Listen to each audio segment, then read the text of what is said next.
इस स्टोरी को सुनकर आपने खुद बताना है कि ये लड़की ट्रेजिकली मरी थी या फिर इसको जान कर मारा गया था। फ्री डाइविंग दुनिया का सबसे खतरनाक स्पोर्ट्स है। वैसे टेक्निकली आज तक जिसने भी स्विमिंग की है उसने फ्री डाइव ही की है, क्योंकि फ्री डाइविंग होता ही यही है कि पानी के नीचे डाइव करना बगैर ब्रीथिंग इक्विपमेंट्स के, जैसे कि स्कूबा टैंक हो गया। जब लोग फ्री डाइविंग की बात करते हैं वो कोई उन बच्चों की बात नहीं कर रहे होते जो लोकल स्विमिंग क्लब में डाइविंग करते हैं, बल्कि वो उन क्रेजी बंदों के बारे में बात कर रहे होते हैं जो समंदर के बीचों बीच जाते हैं, एक लंबी सी सांस भरते हैं, ओशियन की अनबिलीवेबल डेप्थ्स में जाते हैं, वहां पर कुछ मिनट गुजारते हैं और फिर वापस ऊपर आते हैं। ये सारी चीज वो सिर्फ एक सांस के अंदर करते हैं। वैसे तो ये फ्री डाइविंग बहुत ही ज्यादा एक्सट्रीम स्पोर्ट है, लेकिन इसका भी एक और एक्सट्रीम वर्जन है जिसको बोला जाता है नो लिमिट्स। बजाय इसके कि डाइवर लंबी सी सांस भरे और तैर कर नीचे जाए या किसी वेट वाली रस्सी को पकड़कर नीचे जाए, नो लिमिट फ्री डाइविंग में डाइवर को हर चीज अलाउ होती है कि वो कुछ भी यूज करके समंदर की जितनी गहराई में जा सकता है जाए, जहां तक वो बर्दाश्त कर सकता है। लेकिन इसमें भी वही रूल है कि कोई ब्रीथिंग इक्विपमेंट इस्तेमाल नहीं करना। सबसे कॉमन नो लिमिट टेक्निक ये है कि एक स्लेज होती है जिसको पकड़कर होल्ड करना होता है। वो स्लेज कनेक्टेड होती है बहुत ही ज्यादा भारी वर्टिकल केबल से। जो फ्री डाइवर होता है वो इस स्लेज को अच्छी तरह पकड़ लेता है, फिर इस स्लेज को सरफेस से रिलीज करते हैं और ये स्लेज रॉकेट की तरह नीचे जाती है जितनी भी डेप्थ इन्होंने सेलेक्ट की होती है। डाइवर बस इसको पकड़कर खड़ा रहता है और जब ये समंदर के बॉटम में पहुंचते हैं, डाइवर एक स्विच घुमाता है जिसमें से हवा गुब्बारे के अंदर भरना शुरू हो जाती है। वो गुब्बारा इस स्लेज के साथ कनेक्टेड होता है। जब ये गुब्बारा पूरी तरह भर जाता है तो वो स्लेज और जो डाइवर जिसने इसको पकड़ा होता है, ये गुब्बारा इनको ऊपर की तरफ वापस सरफेस पे ले जाता है। नॉर्मली अगर नो लिमिट डाइव में इस टेक्निक को इस्तेमाल करें तो स्टार्ट से लेकर फिनिश तक 3 मिनट लगते हैं। अब ये नो लिमिट फ्री डाइविंग का एक्सट्रीम वर्जन इसलिए है क्योंकि ये अलाउ करता है डाइवर्स को एक्स्ट्रा ऑर्डिनरी डेप्थ्स में जाने के लिए, जहां तक वो फिजिकली अपने दम तक नहीं पहुंच सकते। यहाँ पर बात हो रही है 300 फीट से भी ज्यादा नीचे गहराई में जाने की, क्योंकि कोई बंदा 300 फीट की गहराई में तैर कर तो नहीं जा सकता ना, वो भी एक सांस में। चलो मान लिया अगर वो चला भी गया तो अब उसने वापस भी तो आना ना उसी एक सांस में, उसने रास्ते में डूब के मर जाना। इसीलिए नो लिमिट्स में उस बैलून की जरूरत पड़ती है वापस ऊपर आने के लिए। तो नो लिमिट फ्री डाइविंग में अगर आप इन क्रेजी डेप्थ्स में जाओगे और आपका इक्विपमेंट फेल हो गया तो बस आप गए। 12 अक्टूबर 2002 को 28 साल की ऑड्री मेस्ट्री वो डोमिनिकन रिपब्लिक के साइल पर एक फ्लोटिंग प्लेटफॉर्म पे बैठी थी। ये फ्रेंच नेटिव नो लिमिट डाइवर अपने आप को मेंटली प्रिपेयर कर रही थी जो ये अभी करने वाली थी। ऑड्री दुनिया के one of the best free diverse में से थी और आज के दिन वो दुनिया की नंबर 1 फ्री डाइवर बनने वाली थी। वर्ल्ड रिकॉर्ड को तोड़कर जो एक नो लिमिट फ्री डाइवर ने अचीव किया था जो था 557 फीट, और ये वाला वर्ल्ड रिकॉर्ड उसके अपने हस्बैंड ने ही अचीव किया था जिसका नाम था पिपन फेरेरस। अब जैसे वो इस प्लेटफॉर्म पे बैठी थी उसके दिमाग में डाउट जरूर आया होगा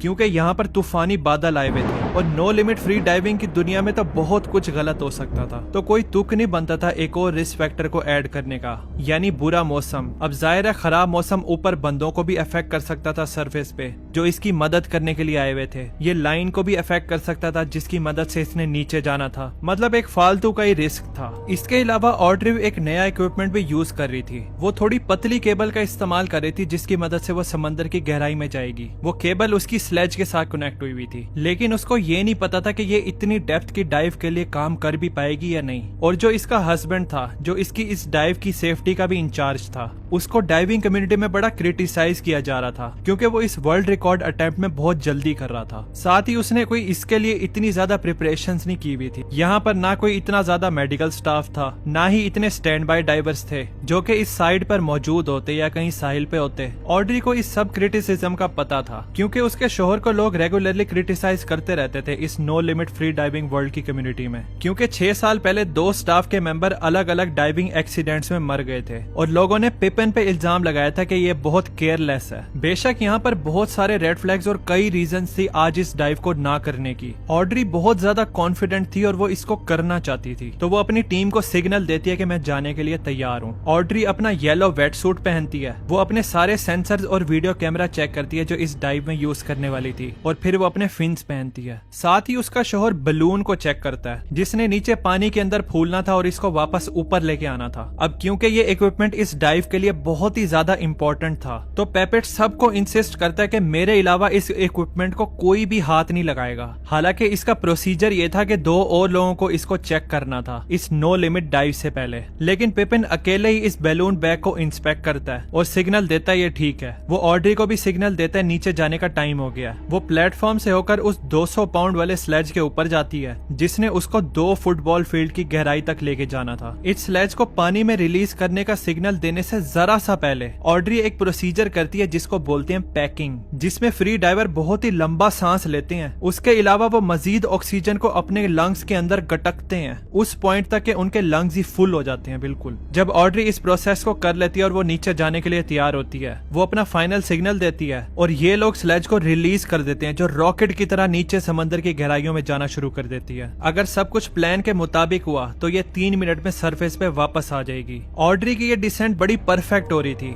अंटिल जब वो 538 की गहराई तक पहुंचती है। अब क्योंकि सरफेस में मौसम बहुत ज्यादा खराब था और समंदर की लहरें बहुत ज्यादा रफ हुई हुई थी, तो जो उसकी नई लाइट वेट केबल थी वो बहुत ही ज्यादा लाइट थी। इन तेज लहरों की वजह से वो इधर उधर झूल रही थी और इस झूलने की वजह से नीचे एक पॉइंट पर इसमें बल आ जाता है जिसकी वजह से 538 फीट पर ये जाकर रुक जाती है। ऑड्री को इस जगह पर 30 सेकंड रुकना पड़ता है जिधर फाइनली ये बल खुद ब खुद खत्म होता है और वो नीचे जाना कंटिन्यू रखती है अपने रिकॉर्ड मार्क पे जो 557 फीट पे था। अब इस 30 सेकंड के डिले का इतना ज्यादा फर्क नहीं पड़ना था अगर ये डाइव परफेक्टली जाती, लेकिन बदकिस्मती से ये परफेक्ट नहीं जाती। जैसे ही ऑड्री 561 फीट का रिकॉर्ड हिट करती है उसका स्लेज वहां पर रुक जाता है और अब वक्त आ गया था सरफेस पे ऊपर जाने का। अब इस वीडियो में आप देख सकते हो ऑड्री प्रोसीजर को फॉलो कर रही है। वो ऊपर जाती है और उस स्विच को घुमाना शुरू कर देती है जिससे इस बैलून में हवा भरनी थी जो इसको सरफेस पे ऊपर लेके आता, लेकिन जब वो स्विच को घुमाती है तो कुछ भी नहीं होता, ये गुब्बारा फूलता ही नहीं है। अब कुछ सेकंड के लिए आपको दिखेगा यहाँ पर वो पैनिक होना शुरू हो जाती है क्योंकि जो उसने सांस रोका हुआ था उसकी लिमिट पूरी होने वाली थी, क्योंकि पहले ही यहाँ पे 30 सेकंड का डिले आया हुआ था और 3 मिनट का टाइम भी करीब आता जा रहा था, तो उसको सरफेस पे वापस फौरन जाना था। लेकिन वो थोड़ा काम होती है, दोबारा से उस स्विच के पास जाती है और उसको घुमाना शुरू करती है कि शायद पहली दफा मेरे से सही ना खुला हो, लेकिन फिर से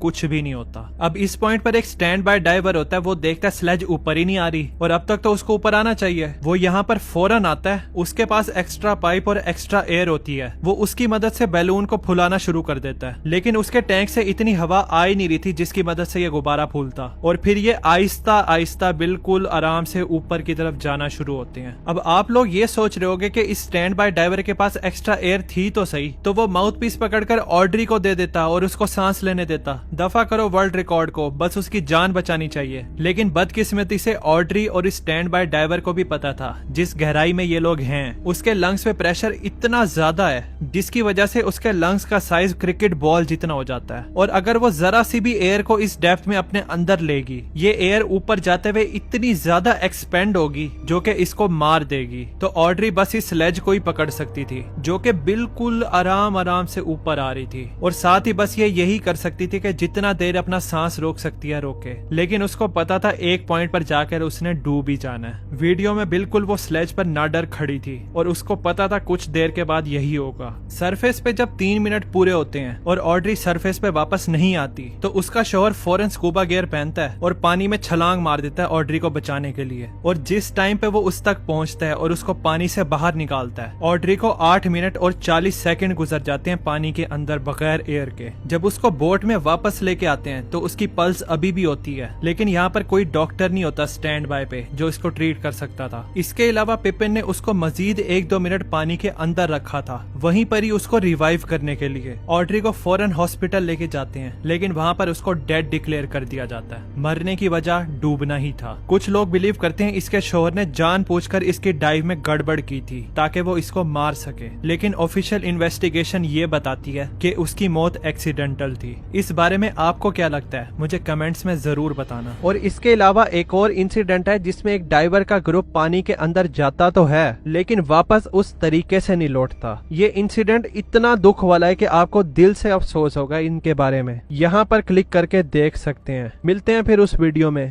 थैंक्स फॉर वॉचिंग।